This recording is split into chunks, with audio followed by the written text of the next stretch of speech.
하나님의 은혜로 우리 예언교회가 이 세상에 세워진 지 벌써 22주년이 됐습니다. 너무 감사하는 마음으로 이 한 주를 보냈습니다. 22년 동안 우리 교회는 하나님의 사랑과 은혜 가운데 성장하기도 했습니다. 때로는 아픔도 겪었고 어려움도 겪었습니다. 그런데 그렇게 함께 겪으면서 이 믿음의 공동체를 또 잘 견뎌 주시고 또 잘 만들어 주셔서 하나님 나라 확장하는데 우리가 이 시간 이 자리에 서 있는 줄 믿습니다. 우리 가족들이 힘들 때 아플 때 함께 기도해 주셨고 또 헌신해 주셨기에 오늘 이 은혜로운 자리에 하나님 앞에 영광 올려 드릴 수 있는 줄 믿습니다. 그래서 우리 교회는 단순한 건물이 아니라 사랑과 섬김의 공동체예요. 그동안 서로를 위로하고 함께 기도하며 하나님의 말씀을 나누고 하나님의 뜻을 이루기 위해 힘을 썼습니다. 그런 마음으로 오늘 우리 또 29분의 또 일꾼들이 세워지는 은혜의 시간이 바로 이 하루인 줄 믿습니다. 그 과정 속에서 하나님의 놀라운 인도하심을 체험하고 그 사랑을 나누고 살아왔습니다. 앞으로도 하나님께서 주시는 비전을 따라 더욱더 뜨겁게 주님의 사역에 힘쓰며 사랑과 서로 연합하는 마음으로 하나님께서 허락하신 이 아름다운 공동체를 영혼 몸이 미소 짓고 행복한 삶의 현장으로 만들어 주시기를 기도합니다. 우리 예언가족들, 우리 하나님께서 크신 축복을 함께 하시기를 바라면서 하나님의 은혜가 우리 항상 우리에게도 임할 수 있기를 기도하면서 지금까지 지내오게 해주신 그 은혜 다시 한번 하나님 앞에 박수로 영광 올려 드립니다. 이 비전이 있으면 우리가 걱정하지 않아요. 우리는 너무 걱정하며 살아가거든요. 제가 오늘 교회에 오면서 라디오의 그 설교 그 이야기를 또 어떤 목사님이 하시는 예화를 또 딱 들었는데 이런 거예요. 어떤 한 사람이 건강검진을 갔습니다. 건강검진을 가서 검진 결과를 딱 보니까 다 좋습니다 라고 얘기하고 그 의사 선생님이 거기에다가 이름으로 이체암이라고 이렇게 쓴 거예요. 그러니까 이 검진한 사람이 갑자기 이제 걱정이 벌컥 거는 거예요. 저 받아들일 수 있으니까 얘기하십시오. 제가 어디가 아픕니까? 듣도 보지 못한 이체암이라고 썼으니까 이 왜 그런가? 그래서 막 걱정부터 하는 거예요. 아니 괜찮다니까 건강합니다. 그랬더니 아니 근데 의사 선생님 여기다 이체암이라고 썼지 않습니까? 라고 얘기했는데 의사 선생님이 한마디 했습니다. 제 이름입니다. 그 이름 듣고 벌써 우리 걱정부터 한다는 거죠. 이 걱정이 앞서고 염려가 앞서면 비전을 볼 수가 없는 거예요. 우리 가족 여러분들 이 한 해 걱정하고 염려하셨습니까? 하나님의 굳건한 약속의 확신을 가지고 비전을 바라보실 수 있기를 바랍니다. 하나님께서 우리에게 허락하신 특별한 은사들이 많아요. 그 특별한 은사들 중에 가장 또 특별한 베스트 오브 베스트가 뭐냐면 바로 비전을 바라보는 것. 하나님의 꿈을 우리의 마음속에 새기는 것입니다. 그 비전의 대표적인 인물이 누구였냐면 우리에게 아직까지도 우리에게 도전을 주고 있는 헬렌 켈러 여사입니다. 그는 태어날 때 8개월 만에 보는 시각을 잃어버리고요. 듣는 청각을 잃어버리고 청각을 잃어버리니까 말도 잃어버리게 되는 삼중고의 아픔을 겪게 됩니다. 그런데 그 자신이 살았던 시대뿐만 아니라 지금 우리들에게도 하나님의 놀라운 은혜로 그런 귀감을 얻게 하는 또 그런 하나님의 사람으로 지금까지 우리에게 도전을 주고 있는 거죠.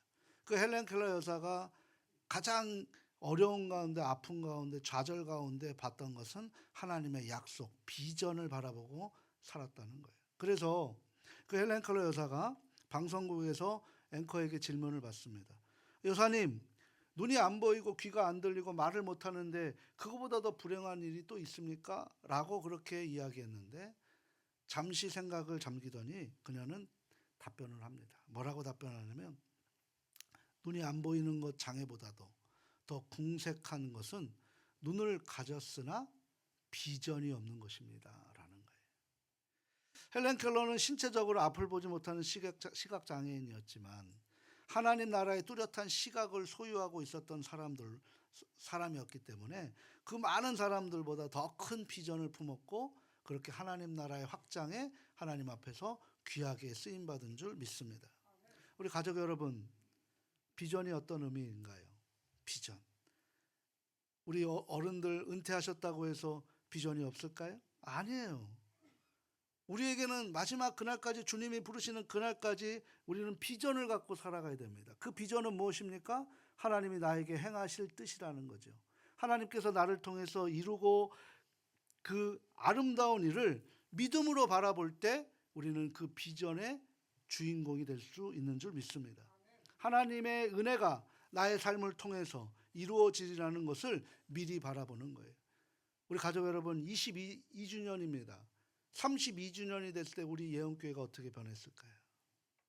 그때 그 그림을 그리셔야 됩니다. 그리고 그 그림을 위해서 기도해야 됩니다. 그리고 그 기도를 통해서 나는 어떤 일을 하고 있고 나는 어떻게 하나님 앞에 이 귀한 영광의 자리에 쓰임받고 있을지를 우리가 기대하면서 내 부족한 것, 내가 해야 할 일들을 찾아 나서는 그런 적극적인 하나님의 놀라운 은혜가 우리 안에 있을 때 그것이 성공한 인생이고 그 인생을 하나님이 기억하시고 자자손손 하나님이 엄청난 복으로 우리를 기독교 명문가 이루어 주실 줄 믿습니다. 이처럼 우리 사람의 인생의 크고 작음의 기준은 뭐예요? 지금 자신이 붙들고 싸움하는 비전의 크기예요. 여러분, 뭘 갖고 싸우십니까? 돈, 권력, 이 세상의 것 갖고 싸우십니까? 아니면 하나님 나라를 위해서 우리가 그 큰 꿈을 이루기 위해서 우리가 인생을 거기에다가 올인하십니까? 비전을 붙드는 사람은 위기 앞에 굴복하지 않습니다. 비전에 대한 확신이 있는 사람은 인생은 열정적으로 살아갑니다. 성실하지 않고 살아갈 수 없어요. 그 열정이 사라지는 것은 곧 나의 비전, 나의 앞길을 잃어버린 사람과 같다는 거죠. 비전이 큰 사람은 사소한 것에 얽매이지 않고 자신의 생애를 걸 만한 큰 문제, 하나님 나라 확장을 위해 살아가고 있는 거예요. 요한복음 요한일서 4장 18절에 뭐라고 얘기해요? 우리가 말로만 하지 말고 행함과 진실함으로 하자는 거예요. 말로 나라를 위해서 기도하는 게 아니라 우리가 행하는 거예요. 어디서부터? 내 안에서부터 사랑을 흘려보내는 거죠. 여전히 나는 내 것만을 찾으면서 나만을 위해 살아가면서 말은 하나님 나라를 위하자라고 얘기하는 것은 그것은 어떻게 보면 잘못된 모습인 거죠. 내 삶을 통해서 내 작은 자리에서 하나님의 사랑을 흘려보낼 때 그것이 쌓이고 작은 물이 큰 물이 되고 큰 물이 강물이 되고 강물이 바다가 되어서 하나님의 놀라운 역사가 일어나게 되는 줄 믿습니다. 오늘 본문 우리에게 주신 하나님의 말씀, 이것은 우리 예언교회의 머릿돌이기도 합니다. 그리고 이스라엘 백성들에게 주신 비전이에요. 이것이 오늘 우리 예언교회의 비전이기도 합니다. 오늘 이 말씀의 배경은 예수님 오시기 전 약 기원전 6세기, 7세기, 그러니까 700년 전에 바로 이사야를 통해서 이 말씀이 일어나고 있는 거예요. 근데 이사야 선지자는 물론 남유다의 4명의 왕을 겪었습니다. 그러니까 어떻게 되는 거예요? 왕이 4명을 겪었다. 그것은 뭡니까? 그 시대가 행복하지 못했다는 거예요. 암울했다는 거예요. 어두웠다는 거죠. 엄청난 혼란의 시기가 지나고 있습니다. 결국 어떻게 됐습니까? 나라의 위기를 극복하지 못하고 BC 722년에 북이스라엘은 아수르에게 멸망을 당하고 그리고 BC 586년에 남유다는 바벨론에 멸망을 당해서 2000년 동안 그들은 나라 없이 유리하는 삶을 살았던 거예요. 그것을 우리가 디아스포라라고 얘기하는 거예요. 나라 없이 헤매는 사람들. 이런 2000년 동안 그들은 나라 없이 그렇게 헤매고 있었던 거죠. 그런데 그런 사람들 중에 그 암울하고 그 열악한 환경 중에 하나님이 이사야 선지자를 통해서 비전을 제시했다는 거예요. 그 비전을 제시했던 수많은 사람들 중에 그 비전을 품지 못했던 사람들은 다 흩어져서 죽고 또 그 영광의 자리에 올라가지 못했습니다. 누구만 다시 그 영광의 자리에 하나님의 역사에 참여했습니까? 바로 그 말씀을 확신으로, 비전으로 품었던 사람이에요. 한번 생각해 보십시오. 2000년 동안 유리했던 사람들이 그 비전이 어떻게 이루어질 수 있었을까? 바로 그 소수의 남은 자들, 우리는 이것을 히브리어로 렘란트라고 하는 거예요. 남는 자 그 그루터기에서 또 다시 생명이 나고 그 나무가 다시 베어도 다시 그 그루터기에서 생명이 나고 해서 그 생명의 소망의 비전이 이어져서 지금 이스라엘이 이 땅에서 강국을 이루었던 하나님의 말씀이 이루어진 줄 믿습니다. 암울한 시기에 이사야 선지자를 통해서 소망의 메시지를 던져주고 있는 말씀이 오늘 21절, 22절 말씀이에요. 바벨론은 포로로 끌려가 고향 땅을 그리워하면서 방황하는 그들에게 땅을 다시 영원히 차지하게 될 것이다 라고 약속해 주십니다. 그런데 상당수가 전쟁에서 죽었습니다. 그리고 대부분 유대인들이 방금 말씀드렸던 것을 흩어져 삽니다. 그저 소수만으로 고국으로 귀환할 것을 꿈꾸며 그날을 기도하며 기다렸다는 거예요. 바벨론 포로기 70년 후에 유대민족들이 다 다시 오지 않았어요.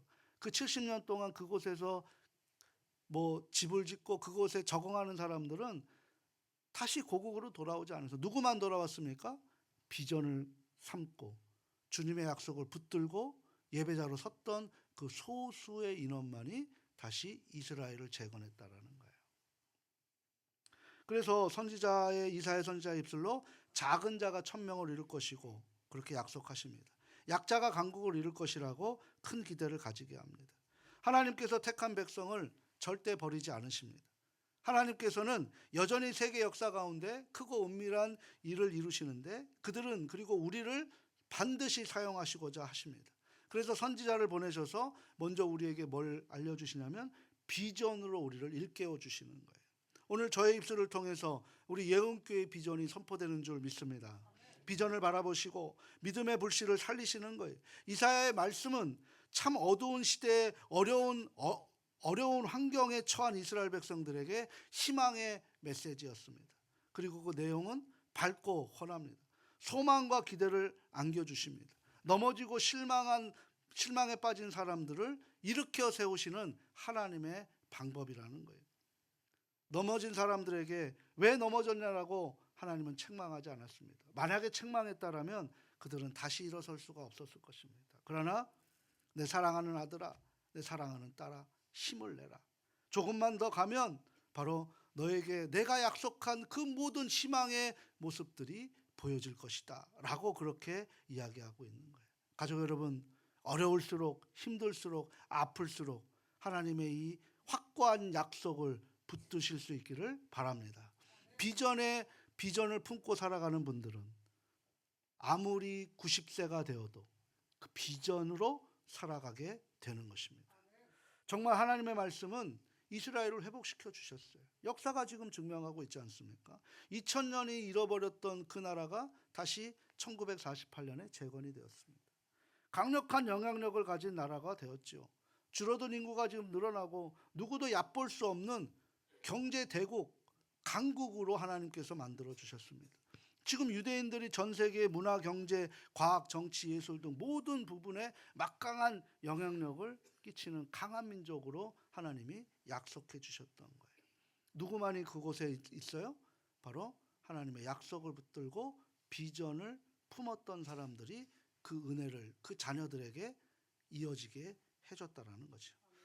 비전은 힘이 얼마나 강하고 위대한지를 잘 보여주는 역사입니다.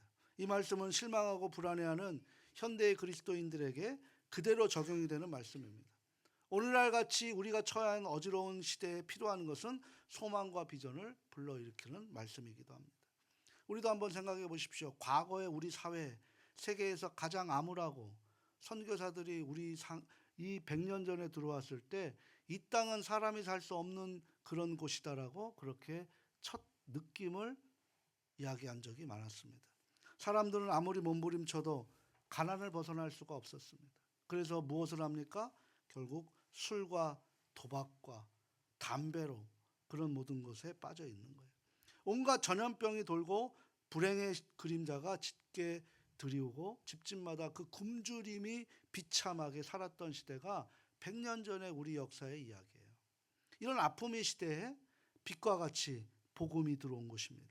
그리고 숱한 박해를 견디고 그 복음이 전파되면서 그 복음이 불교를, 유교를, 우리의 샤머니즘을 깨고 하나님께서 우리를 바로 선교 대상 국가에서 선교 지원 국가로 세계 곳곳에 하나님의 사랑을 흘려보내는 일에 우리 이 작은 나라를 사용하고 계신다는 거예요. 그래서 우리는 소망과 비전을 품기 시작합니다. 사람들이 점차 그 힘듦의 위로를 받고자 교회로 몰려들기 시작합니다. 교회는 여전히 세상은 여전히 어둡고 소망이 보이지 않지만 교회에만 오면 하나님의 말씀을 통해 비전이 선포되고 꿈을 꿀 수 있고 그 사랑을 흘려보내는 일에 우리가 힘을 얻게 되는 일이 바로 교회의 역사였다라는 거죠. 그래서 이런 얘기들이 있어요. 예수님 믿으면 불행을 이길 수 있다. 예수님 믿으면 운명이 바뀐다. 예수님께 기도하면 하나님이 반드시 응답해 주신다라는 소망의 메시지를 바로 교회가 힘들게 살아가는 우리 모든 성도들에게 희망을, 비전을 제시했다라는 거예요. 예수님을 믿는 사람들이 잘 살 수 있다는 소망을 가지고 술과 도박과 담배를 끊습니다. 그러니 가정이 회복이 돼요. 이웃에게 내가 사랑을 전해주는 그런 아름다운 행복한 이야기들이 이것저것에서 나타나게 되는 거예요. 저와 여러분 거룩한 성전이에요. 거룩한 성전 안에 세상의 것이 들어오게 되면 그걸 반드시 제거해야 됩니다. 제거할 때는 아프지요. 암을 도려낼 때 아픕니까? 안 아픕니까? 아프죠. 암을 도려낼 때 방사선 치료로 그 암을 줄여서 제거하잖아요. 우리 인생에도 세상의 암을 제거하기 위해서 우리에게 하나님의 영적인 방사선을 내려주셔서 우리를 힘들게 하고 그걸 제거하지만 그것은 우리를 살리는 일이지 죽이는 일이 아니에요. 하나님의 그 거룩한 비전을 봐야지만 이것을 견딜 수 있게 되는 줄 믿습니다. 바로 저와 여러분은 거룩한 성전으로 데살로니가 5장 23절의 말씀처럼 주님 오시는 그날까지 우리의 성전을, 우리의 인생을 흠없이 보존되기를 강건하노라 라고 말씀하고 계시는 거죠. 우리가 힘들고 아플 때 교회에 나오면 이렇게 위로를 받습니다. 교회는 그런 곳이 되어야 됩니다. 비전을 선포하는 곳, 사랑을 흘려보내는 곳이 되어야 됩니다. 그래서 새벽마다 하나님 앞에 나와 기도합니다. 부르짖었어요. 자신을 위해, 가정을 위해, 나라를 위해 부르짖었습니다. 그래서 이 나라가 그 모든 질고에서 견딜 수 있고 희망을 전해주는 나라로 바뀌게 된 것이지요. 이렇게 한국교회 부흥과 함께 이 나라도 부강해졌어요. 어디 그것뿐입니까? 큰 비전을 심어주는 일은 없었지만 교회에 오면 비전을 발견하게 되고 그가 그 안에서 비전을 품고 살아갔던 사람들이 경제 지도자, 정치 지도자, 세계 곳곳의 지도자가 되어서 하나님의 영광을 위해서 이 나라가 이렇게 부국강국이 된 줄 믿습니다. 그런데 여전히 오늘 우리는 불안해하고 있어요. 염려하지 말아야 되고 불안하면 더 주님을 찾아야 되는데도 여전히 우리는 잘 알지 못하는 그 이름 하나로도 불안해하고 있는 삶을 살아가고 있습니다. 세계는 급변하고 있죠. 유가는 오릅니다. 원자재도 오릅니다. 곡물은 먹을 것이 없어지는, 그래서 폭등하고 있습니다. 이런 물가로 인해서 지금 요동치고 있습니다. 게다가 이웃 지진, 태풍, 수많은 사람들이 죽음에 직면하고 있습니다. 위기에 지금 벌벌 떨고 있습니다. 이곳저곳에서 전쟁이 있고 우리나라도 지금 전쟁의 위기에 서 있는 그런 위기 국가로 지금 세상 속에서 우리를 바라보고 있습니다. 미래가 불투명합니다. 정부의 지원은 시원하지 않습니다. 시원한 것을 내놓지 못하고 있습니다. 사람들은 불안해서 그것을 이기지 못하고 날마다 시위에 동참하며 목소리를 높이고 있습니다. 이로 인해 오히려 더 불안이 확산되기도 합니다. 이럴 때 우리는 어떻게 하면 좋을까요? 절대 현실의 절망에 우리의 마음을 빼앗기지 마셔야 됩니다. 오늘 이 말씀을 통해서 우리가 비전을 발견해야 될 줄 믿습니다. 우리나라는 이보다 훨씬 더 큰 어려움을 지냈던 나라입니다. 전쟁의 아픔, 배고픔의 그 슬픔, 여러 가지를 지내왔습니다. 하나님께서 믿음의 백성들에게 그 부르짖는 기도를 들으시고 우리를 살려주시고 오늘 우리를 이렇게 넘치도록 행복한 그런 이 시대를 만들어 주신 거예요. 근데 우리가 기도하지 않으면 우리 다음 세대들은 또다시 영적 암흑기로 빠져버린다라는 거죠. 교회가 기도하지 않습니다. 교회가 진정으로 하나님 앞에 나는 죽고 내 안에 예수로 살아가라는 그런 몸부림이 없어요. 그저 나의 이익, 나만을 위한 예배, 나를 위안받고 있는 예배, 그것으로 만족해버리고 헌신도 봉사도 아무것도 없이 교회는 그저 종교단체로 점점 변하고 있으니 희망이 없어지는 거죠. 오늘 우리 예언교회에 이 희망이 없는 교회들이 많은데 그곳에 우리 예언교회 하나님께서 희망을 선포해 주신 줄 믿습니다. 이사야를 통해서 또 우리 교회의 머릿돌을 통해서 그 작은 자가 천명을 이루겠고 약한 자가 강국을 이룰 것이라, 때가 되면 내가 속히 이룰 것이다 라고 하는 이 하나님의 말씀에 우리가 희망과 비전을 품을 수 있기를 소망합니다. 가족 여러분, 혹시 나는 작은 자라고 생각하시는 분이 계십니까? 많은 사람들이 실제 자기는 보잘것없고 실패자고 연약한 자라고 생각을 합니다. 왜냐하면 우리의 삶 속에서 성공보다 좌절을 많이 맛봤기 때문이에요. 그런데 나는 특별한 사람이 아니구나, 나는 별 수 없이 이렇게 늙어가다 이렇게 끝나는구나 라고 그렇게 생각을 굳어지는 거죠. 우리가 실제 자신이 작고 연약할 때 실감할 때가 언제일까요? 내가 실패했을 때, 내가 아팠을 때, 내가 어려움을 당했을 때, 그리고 내가 비난받았을 때, 아무도 인정해주지 않을 때, 나보다 내 옆에 큰 사람이 있어 상대적으로 내가 작아짐을 보였을 때. 그러나 여러분, 작다고 연약하다고 난 아무것도 아니라고 실망할 필요가 없습니다. 왜냐하면 하나님께서는 이 작고 연약한 사람들과 함께 일하시는 줄 믿으시길 바랍니다. 오늘 본문에서 그 작은 자가 천명을 이루겠고가 바로 그 약속을 우리에게 해주시는 거예요. 스스로 큰 자는, 그리고 세상은 나의 큰 것을 자랑하라고 합니다. 그리고 그것을 유도합니다. 그러나 하나님은 그런 사람을 절대 사용하지 않는다는 거예요. 반대로 하나님은 스스로 작은 자라고 여기는 사람과 함께 일하셔서 그 영광에 우리를 참여해 주시는 줄 믿습니다. 그래야 그런 큰 일을 하였다라고 해도 우리가 나의 약함만을 자랑하고 나를 위해 하나님께서 놀라운 일을 우리에게 통참해 주셨던 것에 하나님 앞에 영광을 올려드리는 일에 하나님이 기뻐하신다는 거예요. 하나님은 스스로 큰 자라고 여기는 사람을 사용하실 때 오히려 그 작은 자를 만드셔서 우리를 꼬꾸라뜨리셔서 우리를 넘어뜨리셔서 우리를 연단하셔서 우리를 큰 자의 사명자로 만들어 주시는 줄 믿습니다. 아브라함이 그랬잖아요. 자기 생명 보존하고자 자기 아내를 루이라고 팔았어요. 그것을 그 아들 이삭도 그대로 답습을 합니다. 또 야곱 어떻습니까? 축복받으려고 아버지와 형을 속이면서까지 그 도망하는 세월이 20년 동안의 그 질고의 끝을 잊고 나중에 어떻게 됐습니까? 다 작은 자가 되어서 주님 앞에 쓰이는 기독교 명문가의 조상으로 우리가 지금까지 그 아브라함의 조상으로, 믿음의 조상으로 우리가 살아가고 있는 거예요.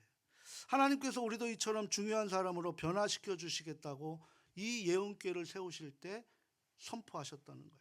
우리를 사용하셔서 하나님 나라를 확장해 나가시는 것을 믿으시길 바랍니다. 한 사람의 영향이 1000명에게 예수님을 전하는 일이 일어나게 될 줄 믿습니다.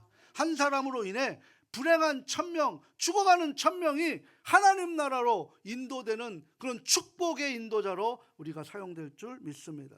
가족 여러분, 한 사람으로 인해 최소한 불신자 1000명이 하나님이 살아계심을 깨닫게 할 수 있다는 거예요.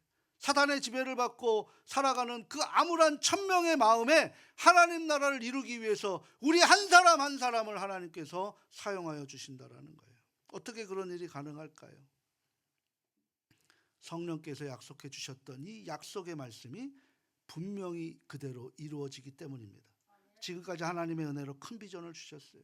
22년을 맞는 오늘 우리 예언교회, 우리 다음 세대들이 자라서 수많은 목회자들이 배출될 줄 믿습니다. 수많은 삶의 선교사들이 그곳에 사랑을 흘려보내는 일에 앞장설 줄 믿습니다. 하나님 앞에 확실하게 쓰임받는 자녀들이 배출될 것입니다. 그리고 우리 어른들뿐만 아니라 하나님이 이 땅에 우리에게 허락하신 생에 하나님의 사랑을 흘려보내는 일에 우리가 최선을 다하고 이 기독교 명문 가문으로 우리가 쉐마, 우리가 당당하게 그들에게 전할 수 있는 삶의 전함이 우리에게 있게 되는 줄 믿습니다. 그러면 어떻게 될까요? 이 약한, 이 작은 이 교회가 강국을 이룬다는 거죠.